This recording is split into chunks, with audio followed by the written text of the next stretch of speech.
Well, the idea, David, for this glass artwork was first proposed in 2012 as a centenary gift from the ACT War Widows Guild. Canberra Services Club indicated that they'd be honoured to accept the gift. The idea was taken to Associate Professor Richard Whiteley, who's the head of glassworks at ANU, and he chose award-winning glass artist Ruth Oliphant to fulfil the commission. Well, the inspiration for the artwork was taken from the Guild's badge, a kookaburra, the words of our motto, and the ACT centenary floral emblem, Canberra Bells. Melding these elements, Ruth has given us the image of a woman, strong yet feminine, who is enfolded in the wings of a kookaburra, representing the Guild members' support for each other. Above her head are the words of our motto, which were taken from King George VI's wartime Christmas broadcast for 1941. We all belong to each other, we all need each other. It is in serving each other and in sacrificing for our common good that we are finding our true life. So the logo of the War Widows is a kookaburra, and the kookaburra was chosen because it's a bird that's fiercely protective of its family, and it also always has this laugh, so it's about making the best out of adversity. So I really loved that symbol of the kookaburra. So the window has a woman who represents the War Widows, and she's being held in the embrace of the kookaburra wings, and that's to represent she's kind of being held in support by the guild, the War Widows Guild. So she is, they're all there kind of looking after each other. I guess some of the challenges are, you sit with the knowledge that this is a really important window for people. It's something that has come from a lot of discussion and has come from a place of real importance. So you have quite a big weight of responsibility to create something that people will not only feel proud of but feel a personal ownership of. And so I guess that's what I feel most proud of, and it was also the most difficult. And you have to go through a process of design, and you have to be able to hold everyone's wishes, but also you have to be able to give them something that that an artist can give, so you're bringing your own thing. So there's actually 3 layers of glass in this piece, and the coloured glass are on different levels, so that just allows it to be just have a slight movement in the wings, and then there's a clear glass capping the top. So that's heated in the kiln, and I take it up to about 800 degrees, and that firing process is a bit over 24 hours. He was in Z Company, independent. He was a major. And they seemed to be in all pretty rough country anyway, and got sick, but they were pleased when the mail got through and they got their tobacco. It was the main things, but I think it was all pretty tough. When I met him, he had good days and bad days. I think they all did, because they didn't have a doctor on the spot, and that awful climate.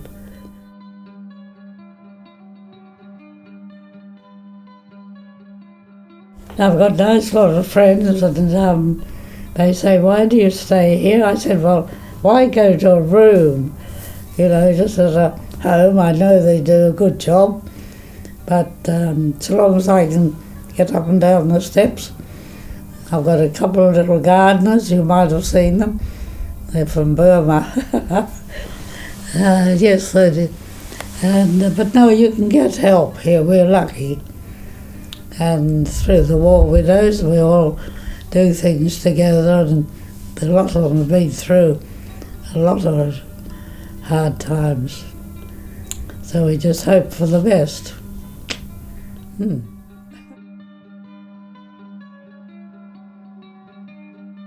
Okay, towards the latter part of World War II, Major General George Vasey encouraged his wife, Jessie Mary Vasey, to help and support the widows of men who died while serving their country. Unfortunately, Major General Vasey was himself killed in a plane accident just 6 months before the end of the war. So while many were out celebrating the end of the war, thousands of widows faced an uncertain future without their husbands, and especially those with small children who now lived almost on the poverty line.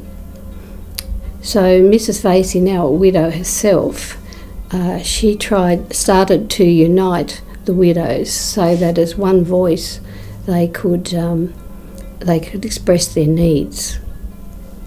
So in 1946 she formed the War Widows Guild.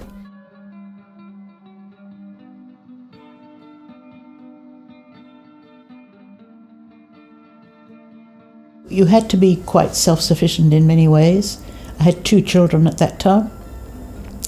When Kevin actually went, I put his pillow away and washed any clothes that he had and put them away and sort of lived a life the other side of being a wife. And you got used to it. You had to. I didn't have a car. We were living in Maroubra for 4 years at that stage, and we used to walk up to the shops, and I had a big wicker basket which I took the youngest, he was, under 2 at that stage, up in the basket, then chucked him out and put the shopping in and walked him home again. So sometimes we had a move, and really, so long as we had our own pillows and our own coffee mugs, that was all we had. We didn't collect books, we didn't collect records. I wasn't allowed any flower vases because it was just one more thing to move all the time. As he was doing his courses, the May balls and the Christmas balls came up, and these beautiful old buildings like Greenwich Naval College, with all the history behind it and the tradition of doing things in a certain way. And eventually, in 1970, he was invalided out of the Navy. We had 3 children by then. $54.60 a fortnight to keep 3 people on, even in those days, was not much as an invalid pension. I went back to nursing. I did 4.5 years of night duty to start with, so Kevin was responsible for the children. That wasn't easy one way or the other. The youngest was 18 months and she couldn't quite see why she had to be quiet, because Mummy was asleep. Nobody else's mother slept during the day. His pain got worse and worse. Tremendous self-control. But in September 1992, I came home from nursing and I found he had shot himself in the garage and was dead.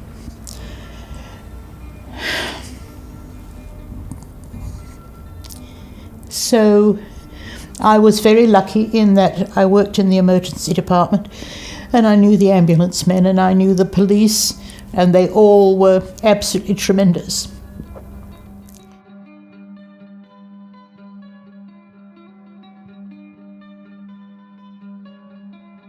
He was only home a couple of days and he became very sick with a very high fever, and he was hospitalised. They thought it was malaria, but it wasn't. They never worked out what it was, but his medical record put it down as glandular fever, but we were later told that that just wasn't possible. The fevers recurred over many years, and when he was diagnosed with multiple myeloma, we realised that actually what he had was toxic poisoning from Agent Orange.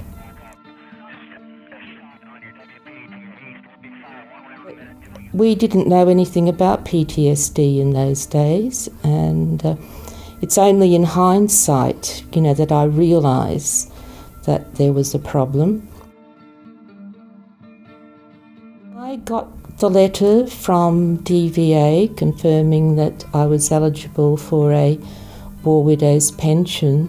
It included an application to join the War Widows Guild. I have to say I really didn't know anything about it before then.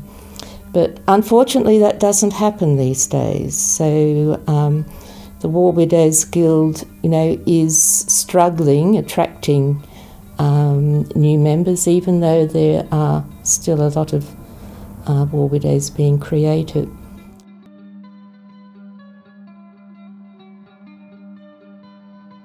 Still, like I said, it's been 10 years, coming up 10 years, and I never thought I'd ever get past that first 2-3 years. It was just, I was lost, I wasn't myself. It was, especially having a young son as well, if I had the choice back then, I would have rather just go and hide in a hole and not deal with issues or anything, but I couldn't, I had a 12-year-old son. I had no family, so I had to sort of pull it together and bury everything then for the first couple of years, and you just had to keep on going, chugging along and carrying that hurt, and still, trying to, make sure you're doing the right thing with your child, and making sure that he had a good life.